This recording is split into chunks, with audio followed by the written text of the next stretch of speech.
Already నిన్న మీ party అధినేత పవన్ కళ్యాణ్ అలాగే టీడీపీ అధినేత చంద్రబాబు నాయుడుతో 2 సార్లు భేటీ జరిగింది. అంటే దాదాపు పోటీ చేసే స్థానాలపై స్పష్టత వచ్చిందంటున్నారు. ఎప్పటికల్లా ప్రకటన ఉండే అవకాశం ఉంది. ఎన్ని స్థానాలు జనసేనకు దక్కే అవకాశం ఉంది టెంటేటివ్గా? ముందుగా ప్యానెల్ ఉన్న మిత్రులకి మీకు టెన్ టీవీ ప్రేక్షకులందరూ నమస్కారం అండి.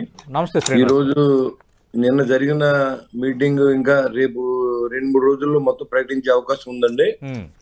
అంటే ఎన్ని స్థానాలని కాదండి, యాక్చువల్ గా ఎక్కడ బలంగా మనం నెక్కుతాం అనే చోట ఇచ్చుకునే విధంగా మనం ముందు నుంచి మాటలు జరిగింది తప్ప మీకు 5 స్థానాలు ఇస్తాం లేదా 50 స్థానాలు ఇస్తాం అనేది కాదు. ఇక్కడ మ్యూచువల్ అండర్స్టాండింగ్. ఎక్కడైతే మనం జనసేన పార్టీ బలంగా గెలవబోతా ఉందో ఆ స్థానాలన్నీ ప్రకటించే అవకాశం ఉందండి. అది బహుశా 8వ తారీఖు లోపు మనకి ఈ మొదటి లిస్టు గానీ ఫైనల్ లిస్ట్ గానీ ఇచ్చే అవకాశం ఉందండి.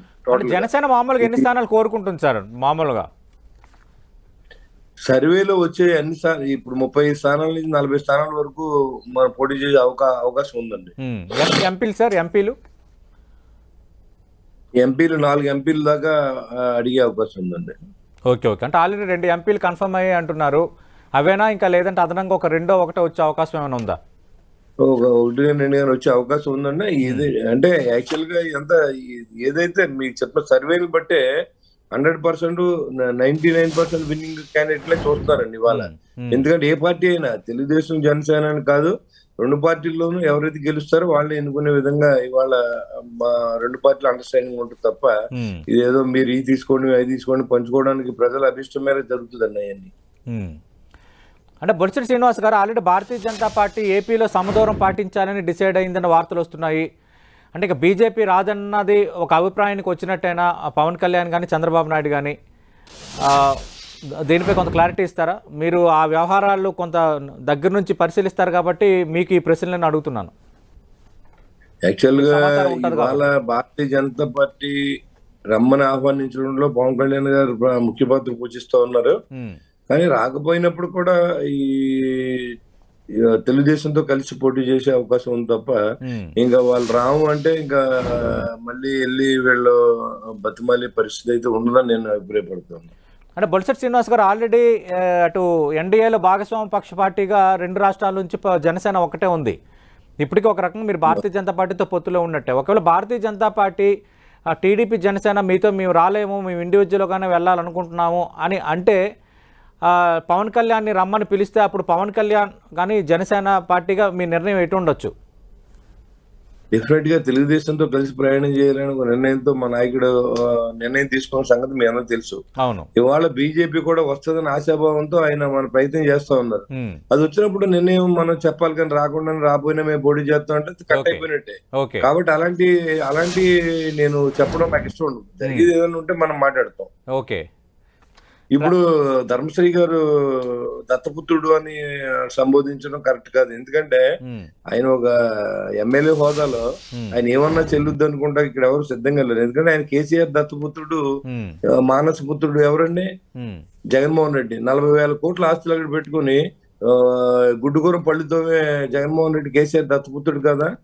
ఇవాళ వాళ్ళు చెప్తున్నారు మేము జాబ్ క్యాలెండర్ రిలీజ్ చేశారండి, దానిలో ఎన్నికల హామీలు లేవా, మీరు ప్రత్యేక హోదా గురించి ఎందుకు మాట్లాడట్లేదు, ఇంటికి మీరు ఇచ్చి 90% హామీలు కాదండి ఇవి ఏదైతే మనం కట్టి ట్యాక్సుల్ని మీరు ఇచ్చి మీ పేర్లు పెట్టుకుంటూ ఉన్నారు. ఇవాళ కేంద్ర ప్రభుత్వం 1,80,000 కోట్లు రిలీజ్ చేసింది ఈ పెన్షన్ నిమిత్తం గానీ లేకపోతే రైతు నిమిత్తం గానీ చాలా స్కీమ్స్ కి కేంద్ర ప్రభుత్వం నుంచి వచ్చినాయండి. వీళ్ళు ఇచ్చింది 2,10,000 కోట్లు నేను చెప్తా ఉన్నారు. మరి 1,80,000 కోట్లు కేంద్ర ప్రభుత్వం ఇచ్చింది సాయం ఉంది దాంట్లో. అంటే 30,000 కోట్లు వీళ్ళు అప్పు చేయాలి. మరి 8 లక్షల కోట్లు అప్పు చేసి వీళ్ళు ఇష్టానుసారంగా 60 మంది ఆ సలహాదారులు పెట్టి కోట్లాది రూపాయలు 840 కోట్లు ఇవాళ జీతాల కింద వీళ్ళ హోదాల కింద వాడారు. మరి దానికి ఏం ఆన్సర్ చేస్తారో నాకు తెలియదు. ఇవాళ దశల వారీగా మద్యపాన నిషేధం అని ఆయన అన్నారు లేదు, ఒకసారి రిమైండ్ చేసి చూసుకోమనండి. అంటే ఇప్పుడు తగ్గించారన్నారు 20,000 కోట్లు 30,000 కోట్లు దాని మీద ఆదాయం. ఏ ముఖ్యమంత్రి కూడా సారా వ్యాపారం చేసిన ఘనత ఎక్కడ లేదు, ఒక ఈ ముఖ్యమంత్రి గారు తప్ప. ఏమనంటే ఆయన పవన్ దత్తపుత్రుడు ఏ పేరు లేదా? మీ ధర్మశ్రీ గారు అని కేకెత్తారా, లేకపోతే మిమ్మల్ని ఏమన్నా అక్కడ గన్లయ్యి అమ్మేసుకుంటారని చెప్తారా, వీళ్ళు అంతకుండా కేకెత్తారా?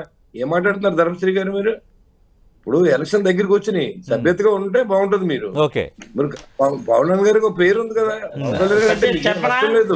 రైట్. ధర్మశ్రీ గారు, మీరు దత్తపుత్రుడు అన్న సంబోధన పైన శ్రీనివాస్ గారు తప్పబడుతున్నారు. చాలా ఘాటుగా ఉంటుంది. అది కరెక్ట్ కాదు. కేసీఆర్ కు పవన్ కళ్యాణ్ దత్తపుత్రుడు అంటున్నారు. మీ పార్టీలో కళ్ళనీళ్ళు పెట్టిన సందర్భాలు మేము చూసాం. మేము అయ్యో పాపం అనుకున్నాం కానీ మీరే మాట్లాడలేదు. శ్రీనివాస్ గారు మీరు మాట్లాడద్దు. మీరు దత్తపుత్రుడు అంటే నేను అన్నాకపోయినా ఆంధ్రప్రదేశ్ లో దత్తపుత్రుడు అంటే ఎవరనేది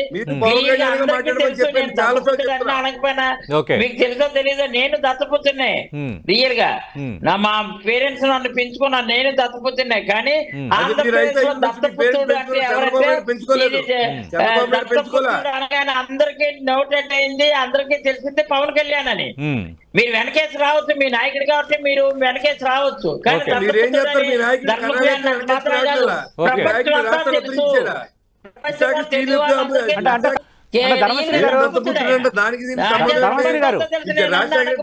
ఆ రోజు రాజశేఖర్ దత్తపుత్రుడా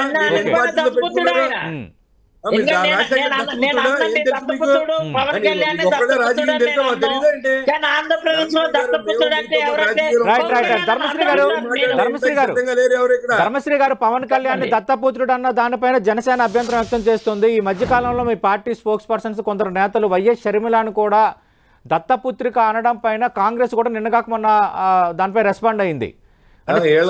చివరికి రాజశేఖర రెడ్డి కుమార్తెను కూడా దత్తపుత్రికను ఎలా అంటారు అన్నది కాంగ్రెస్ నుంచి కూడా అభ్యంతరం. ఎవరు మీరే దత్తపుత్రులు? ఎవరు దత్తపుత్రులు? 40,000 కోట్లు కేసీఆర్ అంటే ధర్మశ్రీ గారు మీ పార్టీకి సంబంధించి అదే మేము చేసే వ్యాఖ్యలకు మేము కట్టుబడి ఉన్నాము. నిజంగా జగన్మోహన్ రెడ్డి అర్జునుడే, రేపొద్దున కురుక్షేత్ర యుద్ధంలో మేమే గెలుస్తాము. ఇది ధర్మశ్రీ గారు మీ పార్టీ అధినేత వ్యాఖ్యలపై ఇస్తున్న వివరణ.